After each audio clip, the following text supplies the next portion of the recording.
number of workplace accidents occurring in a factory on any day is Poisson mean lambda.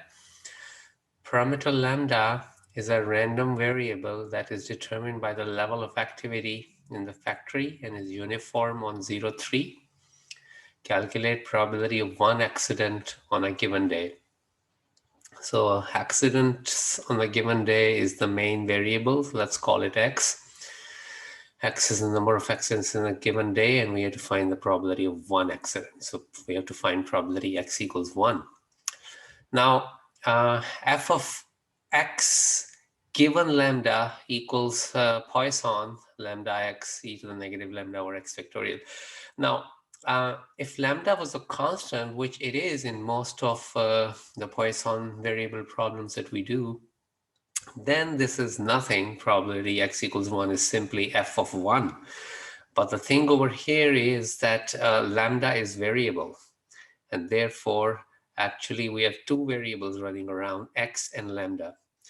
So f of x given lambda is the Poisson distribution. And then the distribution of lambda is uniform on 0, 3. So g of lambda would be 1 over 3 minus 0 equals 1/3, lambda between 0 and 3. So actually, we are dealing with a joint distribution here because x and lambda are both variables. So h of x lambda, we know that the joint distribution function can always be calculated with f of x given lambda times g of lambda, or you could have g of lambda given x times f of x. That's the basic formula, which we have used a few times before, much earlier in this series. So f of x given lambda is this one, and the g of lambda is 1/3. So we have this one as the joint probability function of x and lambda. X is 0, 1, 2, and so on, and lambda goes from 0 to 3. So we want probability x equals 1, which means that we have to completely eliminate lambda from the joint function, and since lambda is a continuous variable, so we eliminate it by integrating the joint distribution function over the whole range of lambda.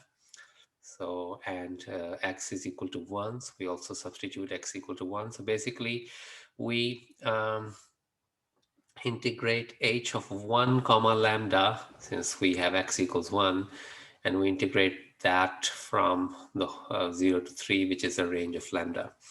So h1 comma lambda, you substitute x equals 1 in this, so you get lambda e to the negative lambda over 1 factorial times 1/3. And now 1/3 can be pulled out. So we're integrating lambda e to the negative lambda. So now recall our integration by paths shortcut, that if you have x plus k e to the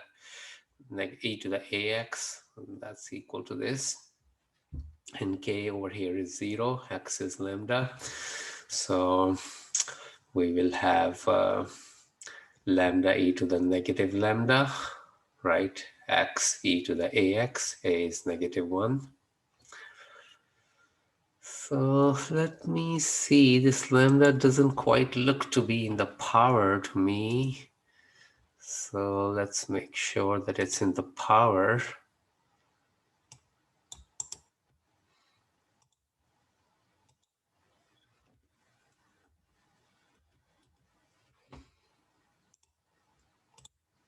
Okay, well, for some reason,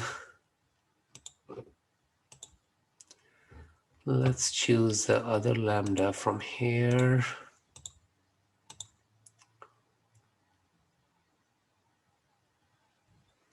Okay, so where is lambda here? I'm trying to put it in the power, but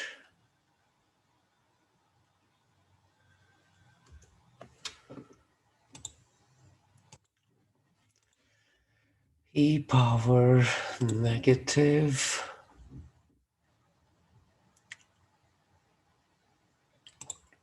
Okay, that looks better. So it would be lambda e to the negative lambda e to the negative lambda over negative 1 minus e to the negative lambda over negative 1 whole square, putting in this formula, a equals negative 1. Okay, and lambda goes from 0 to 3, and then we substitute the upper limit and the lower limit, and we end up with 0.267. That's choice B.